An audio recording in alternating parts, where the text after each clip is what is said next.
Au tout début de la paracha, la Torah elle dit et les toldot Noach, Noach ish tzadik tamim aya bedorotav et Elokim italech Noach.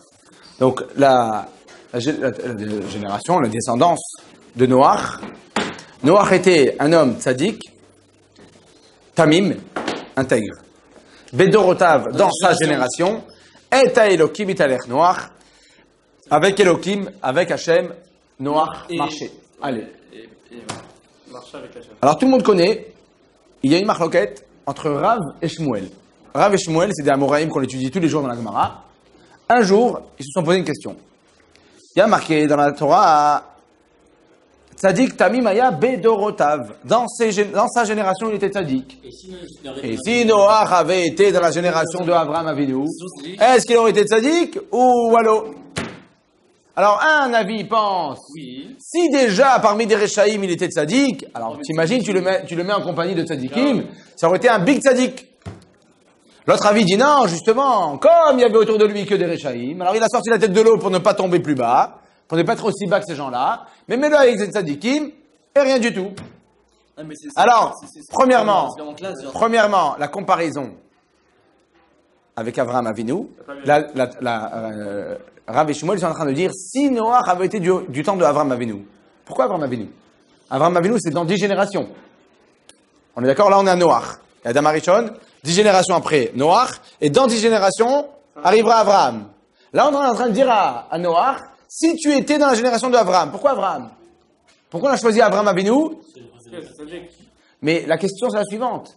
Depuis quand on est en train de philosopher à savoir si un tel et un tel avaient vécu dans la période. Peu importe, c'est quoi cette philosophie? Après, ça sert à rien. Oui, mais non, mais ça sert strictement à rien. Alors pourquoi la Torah l'a dit comme ça? Qu'est-ce qu'elle veut la Torah par là? Et qu'est-ce que Rav et Shmuel, quel est le point de marloquette de Rav et Shmuel? Un, il a dit, si Noach avait été du temps d'Avraham Avinu, alors, quand je sais qui aurait été un tzaddik, t'imagines, parmi des Rechaïm, il a réussi à faire les mitzvot, alors mets-le que avec des tzaddikim, avec des bombes atomiques, avec des Talmidei Chachamim, ben, il va exceller encore plus. Non. Alors qu'il va dire non. C'est quoi la marloquette? Noach, tout ce qu'il a réussi à être et à exister, à devenir Noach, il avait à tout prix besoin d'un soutien de son entourage. Rav et Shmuel, tous les deux, ne sont pas en marloquette de la différence qu'il y a entre Noach et Avraham. La différence entre Noach et Avraham, elle est écrite dans la Torah, c'est ça que Rashi nous relève. Chez Noach, c'est marqué « Eta Elokim italech Noach », c'est Elokim Kivyachol qui emmène Noach. Chez Avraham, c'est marqué « Asher italech lefanai », que Avraham a été devant moi. Avraham avait une dimension où il a découvert avec Jéborou, il avait une dimension de plus que Noach. Noach était obligé d'utiliser son entourage pour devenir un tzaddik. La marloquette entre Rav et Shmuel, c'est la suivante. Est-ce que Noach a réussi à utiliser son entourage uniquement parce que c'est des Rechaïm et qu'il avait tellement peur de tomber si bas qu'il a sorti la tête de l'eau et qu'il a dit « Ah non, moi, je ne peux pas devenir un animal. Il faut à tout prix que je sorte de là. » Et donc, il est devenu tzaddik. Donc, il y a quelque chose qui a été alarmant. Il y a quelque chose qu'il a... Tu vas tomber si bas? Toi, tu vas te dégrader comme ça? Et donc, ça l'a tellement choqué que finalement, Noach, il a dit, Rabotai, je me prends en main, je deviens un tzaddik. Mais s'il avait été parmi des tzaddikim et qu'il n'avait pas eu ce choc-là, premier avis, il dira, alors il n'aurait pas été un tzaddik, il aurait été gentil. Voilà. Pourquoi? Parce qu'il n'aurait pas eu cet électrochoc-là de, oh, regarde où tu vas. Alors que Shmuel, il pense, non, Noach, il était ultra puissant. Noach, peu importe son entourage, il réussit à utiliser son entourage pour grandir. Que ce soit des Rechaïm, sortir la tête de l'eau, mais si jamais on avait mis autour de Noach plein de tzaddikim, alors Noach, il avait cette force-là de savoir utiliser son entourage pour finalement être encore plus grand. Donc ça veut dire que la marloquette, elle est toute petite. C'est pas une énorme marloquette. Tout le monde est d'accord que d'abord Noach, Ish, Tzadik, Tamim, Aya, Bedorotav. Noach, c'est un Tzadik, c'est la Torah qui l'atteste. Tout le monde est d'accord que la différence entre Noach et Avraham, c'est que Avraham, il avait une dimension supérieure, c'est qu'Avraham, il est autonome, il n'a besoin de personne. Noach, d'après tout le monde, il a besoin de son entourage. La seule question, elle est-ce que c'était le point fort de Noach de savoir utiliser son entourage de manière à que tu lui mets des Rechaïm ou des Tzadikim, de toute façon, il va utiliser son entourage. Et donc, si c'est des Tzadikim, il sera encore plus grand. Ou bien non. Quand c'était des Rechaïm et qu'il n'a pas voulu tellement tomber si bas, alors il a réussi. Mais parmi les Tzadikim, il n'aurait pas réussi. C'est une toute petite marloquette. Un instant. Comment? On ne peut pas répondre. Exactement. Seulement quoi? On va y arriver tout de suite. Quelques psukim après. Pour l'instant, ça reste de la philosophie. D'accord? Alors on a expliqué, c'est joli, tout ce que tu veux. D'accord, mais à quoi ça sert? Quelques psukim après, Noach, il va construire sa teva. D'accord? Il va rentrer dans la teva. Il a même au début hésité un petit peu. Il a attendu qu'il y ait quelques gouttes. Il a rentré sa femme, ses enfants, les animaux. Il est resté là-bas 120 jours. Et finalement, il va faire des tests. À savoir, est-ce que finalement on peut ressortir sur Terre ou pas? Alors il envoie premièrement le corbeau, ensuite il envoie les colombes. Il a fait des tests. La colombe n'est pas revenue. Que quoi? La émouna de quoi? Ouais, là il faut juste savoir, est-ce que maintenant c'est terminé ou pas? Ah, attends. Avant que Dieu lui dise quoi que ce soit, Noach il comprend que, oh, on a bien baissé, on a perdu de niveau. Donc, d'accord, mais après combien de temps ça prend? Pour descendre. Ah oui. Ah, il lui a pas dit ça. Ça lui a pas dit. Donc il y a eu la pluie. Maintenant, au bout d'un moment, Noach, il se dit, bon, il faut bouger maintenant. On va pas rester là pendant toute la vie. Alors on va faire des tests. Il fait un premier test, il marche pas, d'accord. Il fait un deuxième, un troisième, et finalement la colombe ne revient plus. Si elle ne revient plus, c'est que ça y est, il y a de la vie sur Terre. Tu peux sortir. C'est marqué dans Taïlim. Un pasouk qui fait allusion à Noach, qui dit comme ça. Otsia mimasger nafshi. Sors-moi, je t'en supplie, de cette prison. Ça fait allusion à Noach, qui est dans la Teva, qui n'arrive pas à sortir de la Teva. Noach, il a fait un test, il a eu le résultat, comme quoi il peut descendre sur terre, et Noach ne sort pas de la Teva. La Teva, c'est quelque part transformé en prison pour Noach. Noach n'arrive pas à sortir de la Teva. Tu as fait un test, à quoi il sert le test?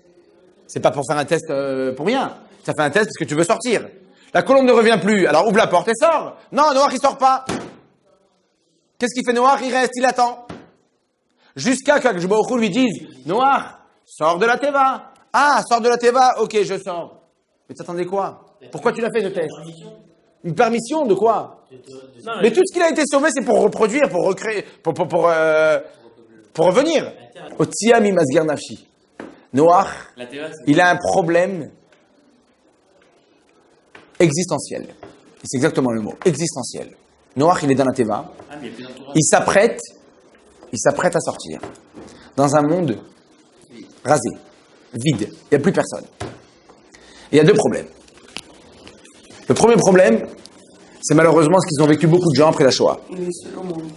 C'est que, pas seulement qu'il est seul au monde, ça c'est une première crainte. Comment recréer le monde, Mais plus que ça, c'est qu'il y a beaucoup de gens après la Shoah qui malheureusement, ils ont eu ce sentiment-là, seuls de leur famille, seuls rescapés de toute la famille. Quand ils marchent dans la rue, ils te disent, mais pourquoi moi? Pourquoi moi? Pourquoi pas ma grande sœur? Pourquoi pas mon père? Pourquoi pas ma mère? Pourquoi pas ma petite sœur? Pourquoi moi, je mérite de vivre? Et ils vivent avec un sentiment, mais qui est vraiment... Non, qui les perturbe énormément. Pourquoi moi? Qu'est-ce que j'ai de plus que les autres? Nahon, bien sûr que c'est Hachem qui décide, mais c'est très perturbant. J'étais Menachem Avelim, je vous ai raconté, j'étais Menachem Avelim, le Rav de Beit Vegan la semaine dernière. Sa mère, c'est la seule rescapée de 12 enfants. D'accord? Le nazi Marchemo, il a dit à sa famille, vous allez tous à gauche, toi tu restes à droite. Elle voulait pas se séparer, donc elle a sauté à gauche. Le nazi l'a repris, il a dit non, toi tu vas à droite. Et c'est la seule qui a été sauvée. Alors comment tu peux vivre? Tu termines la Shoah et tu te dis, mais papa, maman, mes grands frères, mes grandes sœurs, alors comment moi? Pourquoi moi? Et tu n'es pas tranquille. Tu te dis, mais bon, bien sûr ça que je Baruch Hu. Elle s'est pas laissée démonter, Baruch Hashem, elle a eu des enfants, tzadikim, elle s'est mariée, elle a créé un monde. Mais tu vis avec un sentiment de, mais pourquoi moi? Et Noach, il a le même sentiment. Noach, il commence à avoir le même sentiment, pourquoi? Il y a encore plus profond que ça, on va aller encore une étape plus supérieure. Puisque Noach, toute son existence, toute sa petite coûte, tout ce qu'il a réussi à être, c'est grâce à qui? C'est grâce à son entourage. C'est vrai que c'est des Réchaïm, mais les Réchaïm, ils ont permis à Noach d'être un grand sadique. Donc Noach, avant de sortir de la Teva, il dit quoi? Mais pourquoi moi? S'il n'y a plus personne, j'existe pas moi. Grâce à qui je suis devenu un sadique? C'est grâce à mon entourage. Alors ils étaient peut-être Réchaïm, mais si eux, ces Réchaïm n'étaient pas là, moi j'aurais pas été un sadique. Alors pourquoi moi? Et Noach, il n'est pas tranquille. Noach n'arrive pas à sortir de la Teva parce qu'il se dit, pourquoi j'aurais moi le droit de vivre? En quoi je suis spécial? Je suis tzaddik, mais tout ce que je suis tzaddik, c'est grâce à eux. Si eux n'étaient pas là, j'aurais été rien du tout, je leur dois tout. Donc si je leur dois tout, et qu'ils sont pas là aujourd'hui, ben j'ai plus le srout, j'ai plus le mérite de vivre. Je me sens pas. Jusqu'à que ils lui disent Noach, sors de la Teva. Jusqu'à que la Torah l'atteste. Et les Toldot Noach, c'est vrai que Noach il a utilisé son entourage. C'est vrai que Noach était quelque part une dimension moindre qu'Avram Avinu. Mais la Torah elle atteste sur Noach, Ish, Tzadik, Tamim, Aya, Bedorotav. Si la Torah elle dit ça sur quelqu'un, moi je signe, je prends. Ah, il y a mieux, il y a Avram Avinu. Attends. La Torah, elle dit sur Noach, Ish Tzadik Tamim Aya Bedorotav. En quelque sorte, elle est en train de dire la Torah. Tous les moyens sont bons pour être un tzaddik. Et si toi, Noach, tu as utilisé ton entourage, et que tu n'avais pas cette dimension de Avram Avinu, d'arriver à découvrir avec Jebohu, te débrouiller tout seul, d'être autonome, c'est pas grave. Finalement, tu as quand même fini de tzaddik. Ish Tzadik Tamim Aya Bedorotav. Et quand Rav et Shmuel sont en train de discuter, ils sont en train, c'est pas une discussion philosophique, c'est une discussion pour nous dire, regardez, que ce soit d'après Rav ou d'après Shmuel, on met le doigt et l'accent sur le fait que Noach a eu besoin de son entourage, mais que finalement, la Torah lui dit Ish Tzadik Tamim Aya Bedorotav.